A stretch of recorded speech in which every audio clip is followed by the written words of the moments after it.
Nariko Sai, and today we are reacting to The Toad That Broke Australia by Moreparz. This is his first actual long-form video, so I'm super excited.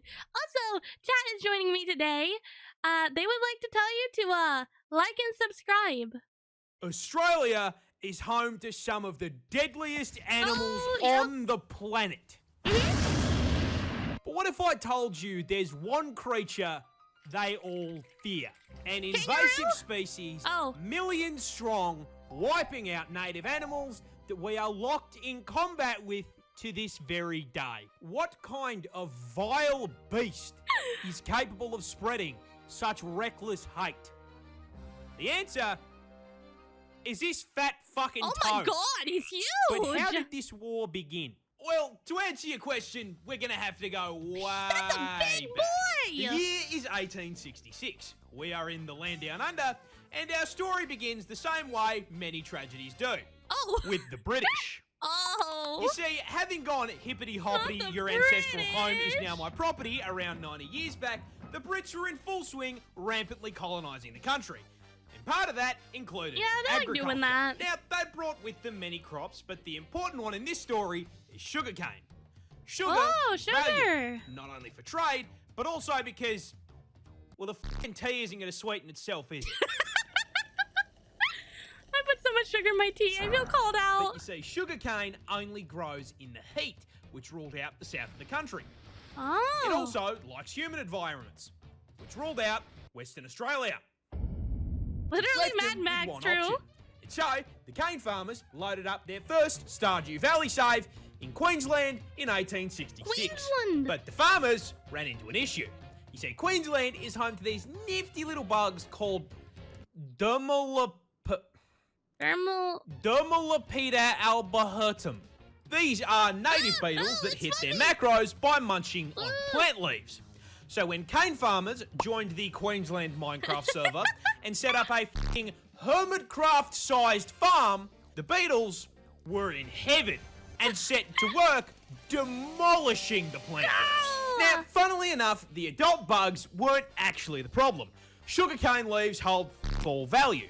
But the problem is that with such an abundant food source, the bugs started multiplying, laying their eggs around the base of the plants. These eggs hatched into larvae. And unlike the grown-ups, these little worms don't eat the leaves. They eat the roots. And so the sugarcane starts getting absolutely fucking spit roasted. And the farmers can do nothing but watch as sugarcane yield plummets through the floor along with their profits. This whole situation really pissed off the farmers, who banded together, went to the Australian government, and told them to fucking fix it. Sir, a horde of creatures is destroying the cane fields. Fuck. And so the Queensland government founded the Bureau of Sugar Experimentation Stations, or the BSES, in 1900. This team of crack scientists then immediately set out trying to solve the very same issue every single Factorio player faces. This place is covered in bugs. They are breaking my shit. How do I violently slaughter the local wildlife in order to expand capitalism and my profit margins? The BSES pondered this question for 25 fucking years. They tried spraying chemical insecticides. Didn't work. They tried injecting insecticides into the soil. Didn't work. I'm starting to think you could drop a nuke on Australia and everything, including the people, would be fine. They tried releasing the fucking cordyceps fungus, and it still didn't work. Then, one day in the office, while pondering this question, someone had an idea. Okay, we are getting outmaneuvered by the cast of Bugs Life. Someone in this office, please give me anything. What about cane toads? What? Cane toads? Cane toads. Those big fucking fat things that exist in the cane fields in Hawaii. I mean, it's a frog. They eat bugs. We just introduce an invasive species to fix a problem caused by an invasive species. I mean, what could possibly go wrong? Yeah. And so, in June of Foreshadowing. 1936, 2,400 brave cane divers were deployed to the fields to deal with the arthropod menace. My brave cane frogs. But there's They love just frogs. one small issue. Okay. Cane toads were fucking dog shit. Oh. Yeah, funnily enough, big, fat, slow, ground-dwelling toads were not exactly the smartest solution to deal with beetles that spend the majority of their adult life 6 meters off the fucking ground.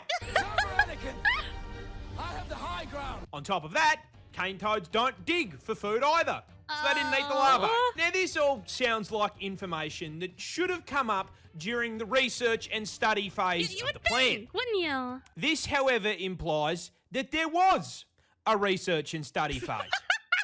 The BSES did not conduct a single fucking study on environmental impact before releasing an army of cane toads. Jesus. Are you fuck? put This so many complete absence of brain cells caused a rather spectacular domino effect of ecological fuck-ups, Big though. and I'm it's still going to so teach shocked you at how a big these valuable frogs lesson are. about invasive species. You see, while the cane toads barely ate what they were supposed to, they did eat. And as incredibly large omnivorous toads, they ate practically anything they could fit into their mouths. Rats, mice, Lizard. snails, Lizard! baby birds. It was the toad equivalent of f***ing Kirby. And do then, kinda look like not Kirby. unlike the exact problem they were brought here to solve, with all that food, they started reproducing. Oh my god. A lot. They're freaking In fact, again. female cane toads can lay anywhere between 8,000 to 30,000 Ooh. fucking eggs per clutch.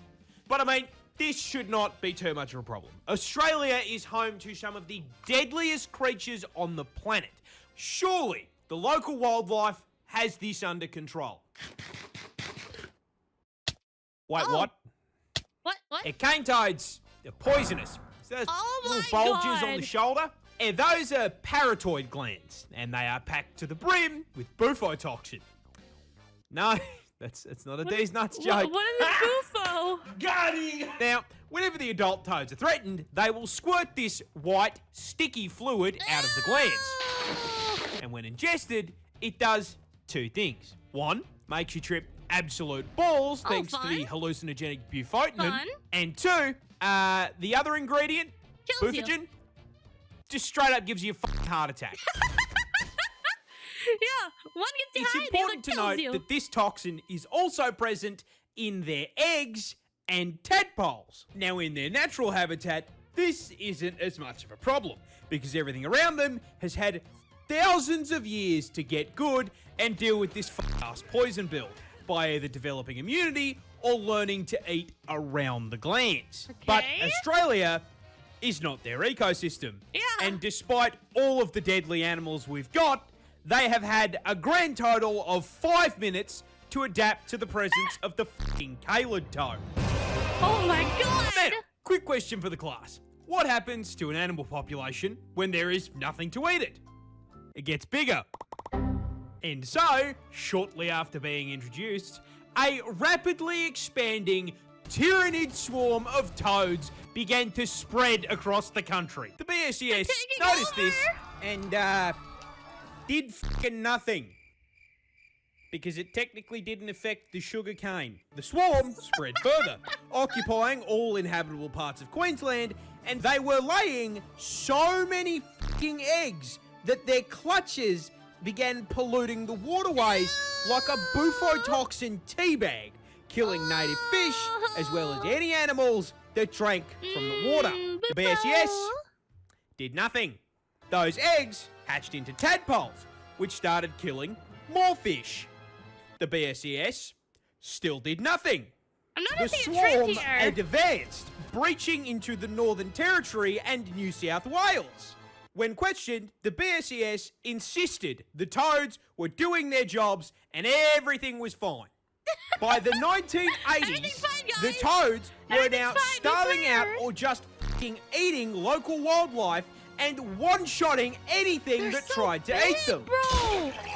And considering, at this point, there were 5 fucking million of them, Jesus that happened Christ. a lot. So, with local wildlife being absolutely fucking decimated, the BSES was forced to acknowledge that maybe, just maybe, Listen, we fucked up. but oh well, everyone makes mistakes. Nothing we can do about it. No, they left it for the government to clean up. Sir, a second horde of creatures has escaped the cane field. Oh no. Yeah, they realised just how much damage was being done and in 1986 began funneling federal funds into controlling the population. They tried trapping and physically removing the toads, but Yeah, unless they had reproducing way too 5 million fast. traps, that wasn't going to do shit. Biological warfare was proposed in the form of releasing viruses and parasites, but was shot down because it would do just as much damage to the native wildlife. And so, the toad front continues to advance to this day. So where does that leave us? Short answer A lot of frogs. is kind of fucked. Cane toads now threaten a total of 75 native species, and they've even driven populations of animals like the northern quoll to complete extinction in parts of the country they infest. And with the population now sitting at 200 fucking million toads, that infestation is spreading, with predictions showing they will be fucking up ecosystems in 5 states in the near future. And given that they have amassed a population 10 times the size of the humans in Australia, the government has completely fucking abandoned the fight for eradication, switching focus to harm reduction, using bait toads covered in non-lethal but unpleasant substances to try to teach local wildlife that toad bad. On top of this, the government has encouraged the broader public to, Eliminate. just fucking kill the toad. Yep. You are supposed to do it humanely by catching them and sticking them in a freezer for 48 hours, but, most people don't want a frog taking up their freezer space. So they just use a fucking golf club or a car. Driving in my car right after And with this being Australia, our wildlife is also putting up a fight. Keelback snakes, for example, are immune to their venom, and Ricali and magpies have learned to flip them onto their backs before getting a feed. Now, jokes aside, you want to know who I feel genuinely fucking awful for? The toads. They didn't ask for any of this shit. They just got dumped onto a random island and did their thing, and now they are being actively hunted. No. The assholes in this story are the BSES and the cane growers. Because you may be thinking, why were they allowed to do this shit in the first place? Exactly. Well, that's the neat part. They weren't. The federal government banned the fucking idea when they came up for it in 1935, based on the advice of entomologists who rightly presumed the toads would become a bigger fucking issue than the beetles. But the BSES and the cane growers lobbied to have the ban lifted in 1936. We are stuck in permanent toad combat because these dickheads looked at scientific advice and said, and no, not went, for me. nah-uh. Yeah. You have got to be fucked. Insane. G'day, Oh my God. Merry Christmas, Happy Holidays, Merry and thank you Christmas. so much for watching. This is the Aw. first crack I have taken at a long form on this channel, and I'm not going to lie, I had a lot of fun working on it, so I hope you enjoyed. I look forward Also, to a more. quick announcement if anyone missed it. We're partnered with Gamersubs now. The link in the code is in the description. So go grab yourself a tub, man. Also, just want to thank each and every one of you watching this for literally changing my life. That will never not mean the world to me, so thank you. Hope you all have a bloody fantastic rest of your holiday period, and I will see I love you all Moreparz. next time. He deserves it. He deserves it all.